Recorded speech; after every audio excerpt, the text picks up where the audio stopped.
Assalamualaikum warahmatullahi wabarakatuh. Selamat malam dan salam sejahtera untuk kita semua. Yang terhormat, koas mata kuliah Biologi Perikanan, dan yang saya hormati teman-teman dari kelompok 5B yang telah membersamai dari awal praktikum hingga saat ini. Sebelumnya, kami dari kelompok 5B akan mempresentasikan hasil dari tugas responsi praktikum Biologi Perikanan yang berjudul Aspek Reproduksi pada Ikan. Adapun anggota kelompok kami yang terdiri dari Wahyuni S. Lumban Gaul, NPM 21020, Vicky Kurniankova, NPM 23006, M. Rabbani El Farozi, NPM 23018, Arnold Wiarto, NPM 23022, Najwa Suhaila Amri, NPM 23030, Eza Sudi Lamana, NPM 23054. Adapun pembahasan yang ingin kami bahas pada malam ini yang terdiri dari bab 1 latar belakang, bab 2 tinjauan pustaka, bab 3 metode penelitian, bab 4 pembahasan, dan bab 5 penutup. Next, latar belakang. Salah satu aspek untuk mendukung upaya pengelolaan sumber daya biologi perikanan adalah mengenai pengetahuan dasar tentang aspek reproduksi pada ikan. Nah, dalam beberapa spesies ikan terdapat perbedaan jenis kelamin antara jantan dan betina yang dapat dilihat dari organ yang berhubungan langsung dengan organ reproduksi dan tidak berhubungan langsung dengan organ reproduksi. Aspek reproduksi seperti nisbah kelamin, tingkat kematangan gonad, indeks kematangan gonad, dan fekunditas sangatlah penting untuk pengelolaan dan pembudidaya perikanan. Selain itu, rasio kelamin di alam tidaklah mutlak. Hal ini dapat dipengaruhi oleh pola distribusi, seperti ketersediaan makanan, rantai makanan, dan kepadatan populasi. Oleh karena itu, adapun tujuan dari praktikum kali ini yaitu yang pertama, untuk mengetahui aspek reproduksi pada ikan yang terdiri dari nisbah kelamin, tingkat kematangan gonad atau TKG, indeks kematangan gonad atau IKG, dan ukuran pertama kali matang gonad, dan menghitung jumlah telur ikan atau fekunditas. Yang kedua, untuk menentukan bagaimana hubungan antara ukuran tubuh ikan dan jumlah telur yang dihasilkan. Next, tinjauan pusaka. Nisbah kelamin. Nisbah kelamin adalah indikator populasi dalam suatu daerah atau habitat karena dapat memprediksi populasi secara ideal untuk kelangsungan hidup dari populasi ikan. Beberapa faktor yang dapat mempengaruhi nisbah kelamin antara lain seperti pola tingkah laku yang bergelombol antara ikan jantan dan betina. Nilai dari proporsi yang berdasarkan kelamin ini diamati karena adanya perbedaan tingkah laku berdasarkan kelamin, kondisi lingkungan. Salah satu faktor yang mempengaruhi nilai nisbah kelamin adalah umur jantan, yang menyatakan bahwa pola ekspresi kelamin atau penentuan jenis kelamin ditentukan oleh gen. Nisbah kelamin dapat juga diketahui berdasarkan jumlah ikan jantan dan betina yang tertangkap pada sampling ataupun suatu perairan. Jenis kelamin ditentukan setelah dilakukan pembedahan pada ikan. Akbar dan Malik 2022. Tingkat kematangan gonad atau TKG adalah pengelompokan kematangan gonad pada ikan berdasarkan perubahan-perubahan yang terjadi pada gonad. Tahapan gonad yang dari tahap awal hingga perkembangan tahap akhir menjelang mampu setelah terjadi pemijahan. Nah, penentuan TKG dapat dibedakan menjadi dua cara, yaitu secara morfologis dan hisiologis. Secara morfologis dapat kita lihat berdasarkan ukuran gonad secara visual. Banyak digunakan pada gonad yang berukuran besar, mudah dan cepat praktis, akan tetapi ketelitian rendah. Sedangkan secara hisiologis menggunakan mikroskop dengan mengamati perkembangan jaringan sel pada gonad. Kelebihan dari uh, dengan menggunakan mikroskop dapat mengamati jaring-jaringan sel pada gonad. Akan tetapi pada metode ini tidak praktis karena dianggap pengamatan gonad jika di lapangan harus menggunakan mikroskop. Dengan kedua cara tersebut dapat ditentukan TKG pada suatu spesies ikan.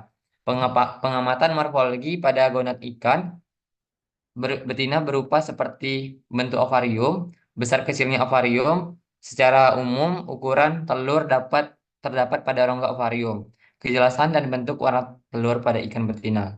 Sedangkan untuk ikan jantan dapat diamati berupa seperti bentuk testis, besar kecilnya testis, pengisian testis dalam rongga dan tubuh warna testis. menurut Fazila dan Isma 2022. Next. Indeks kematangan gonad merupakan suatu metode kuantitatif untuk mengetahui tingkat kematangan yang terjadi pada gonad, menurut Abdullah dan kawan-kawan 2023. Nah, kematangan gonad secara umum dapat diketahui dari perbandingan relatif antara berat atau massa gonad dengan berat keseluruhan tubuh ikan. Indeks pengukuran ini sering disebut sebagai indeks kematangan gonad (IKG). Indeks kematangan gonad merupakan suatu metode kuantitatif mengetahui tingkat kematangan yang terjadi pada gonad. Indeks ini dinamakan juga dengan maturity atau gonad semantic index (GSI), yaitu suatu nilai dalam persen sebagai hasil dari pembandingan berat gonad dengan berat tubuh ikan. Indeks kematangan gonad akan semakin meningkat dan mencapai fase titik batas maksimum pada saat akan terjadi 12 pemijahan. Kemudian menurun dengan cepat pada saat pemijahan telah selesai. Fekunditas adalah jumlah telur matang dalam ovari yang akan dikeluarkan saat pemijahan. Menurut Rochata dan kawan-kawan 2003. Fekunditas adalah jumlah telur yang terdapat pada ovarium ikan betina yang telah matang gonad dan siap untuk dikeluarkan pada waktu memijah. Pengetahuan tentang fekunditas dalam bidang biologi perikanan sangat penting untuk mengetahui seberapa banyak jumlah larva atau telur yang akan dihasilkan dan juga untuk memprediksi beberapa jumlah stok dapat dipengaruhi jumlah stok populasi ikan dalam suatu perairan. Fekunditas dapat dipengaruhi oleh fertilitas, frekuensi pemijahan dan perlindungan induk, ukuran telur, kondisi lingkungan, kepadatan populasi, dan ketersediaan makanan. Fekunditas pada suatu individu dengan individu lain mempunyai keterpautan dengan umur, panjang bobot, tubuh, dan spesies ikan.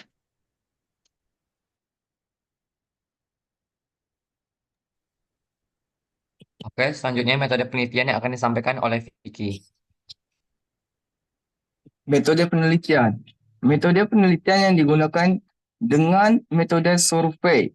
Menurut Put Juala et al. 2017, survei adalah suatu penelitian yang dilakukan dengan cara mengumpulkan data dan menjelaskan data secara umum sebagai apa yang terjadi di lapangan. Survei dapat dilakukan dengan cara sensual maupun sampling. Sedangkan dalam penelitian ini dilakukan metode sampling. Pengambilan data. Untuk penelitian dengan melakukan sampling pada stasiun yang sudah ditentukan, pengamatan ikan dilakukan dengan mengukur struktur ukuran, tingkat kematangan gonad, TKG, indeks kematangan gonad, IKG, sek ratio, dan fekunditas.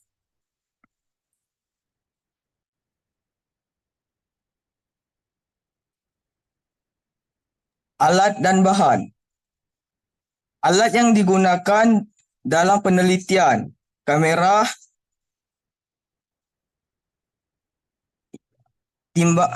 timbangan skala dengan ketelitian 1 gram, meteran jahit dengan ketelitian 1 mili. Alat tangkap yang digunakan untuk penelitian ini berupa botium gillnet dengan ukuran mesh CZ 04 inci, jaring surfak gillnet dengan ukuran mesh CZ 03 inci, kail pancing nomor 4, alat skatio untuk membedah ikan, dan buku kunci tingkat kematangan gonad TKG ADI DKK 2024. Bahan yang digunakan adalah ikan nila, Orcharmis nalecticus, ikan kakap merah, Letjanus cavanicus, ikan gabus, ikan tenggiri, Scaver romani, ikan belana, Molgarda sehli. Oke, selanjutnya pembahasan akan disampaikan oleh Najwa Sohela Amri. Baik, saya akan menjelaskan tentang bab 4 yaitu pembahasan. Yang pertama itu pada ikan nila. Panjang ikan nila adalah 23,5 cm dan bobot ikan nila adalah 308,2 gram. Dan ikan nila ini berjenis kelamin jantan. Pada fekunditas ikan nila ini menunjukkan bahwa ikan nila ini memiliki reproduksi yang sangat kecil. Dan tingkat kematangan gonad pada ikan ini adalah TKG1, dilihat dari ciri-cirinya. Yang kedua, yaitu ikan kakap merah, Lutjanus campechanus. Panjang ikan kakap merah adalah 27 cm, dan bobot ikan kakap merah adalah 402,5 gram dan berjenis kelamin betina. Pertumbuhan pada ikan kakap merah ini menunjukkan bahwa ikan kakap merah ini beralometrik negatif. Tingkat kematangan gonad pada ikan ini adalah TKG3, bisa dilihat dari ciri-ciri gonadnya. Yang ketiga yaitu pada ikan gabus, Rachycetron caenadum. Panjang ikan gabus ini adalah 34 cm dan bobot ikan gabus adalah 375,3 gram dan berjenis kelamin betina. Serta pertumbuhan pada ikan gabus ini menunjukkan bahwa tahap kematangan gonad mencapai ukuran maksimum dan penuh. Tingkat kematangan gonadnya pada ikan ini adalah TKG 4, bisa dilihat dari kematangan gonadnya pada pernyataan yang ketiga. Yang keempat yaitu ikan tenggiri, Scomberomorni, yaitu panjang ikan tenggiri ini adalah 26 cm dan bobot ikan nila adalah 112,8 gram dan berjenis kelamin jantan. Pada fase ini ikan tenggiri jantan menunjukkan tanda-tanda awal pematangan tetapi belum siap dalam pembuahan atau dalam membuahi betina. Yang terakhir yaitu adalah panjang tubuh ikan dan bobot ideal membuat ikan ini siap satu sama lain dan peningkatan bobot ikan berhubungan dengan pertumbuhan gonad karena mereka seiringan dengan hubungan panjang berat dan pertumbuhan gonad. Yang kelima yaitu adalah pada ikan belana, Molgarda seheli. Panjang ikan belana adalah 27,5 cm dan bobot ikan belana adalah 200 gram dan berjenis kelamin betina. Pada dasarnya kondisi jantan lebih kecil dibanding betina. Ukuran pertama kali mencapai kedewasaannya menunjukkan bahwa ikan jantan cenderung lebih cepat matang dibandingkan ikan belanak betina. Dan yang terakhir yaitu tingkat kematangan gonad pada ikan ini adalah TKG1, dilihat dari ciri-cirinya yang masih berbentuk memanjang dan bersih atau jernih.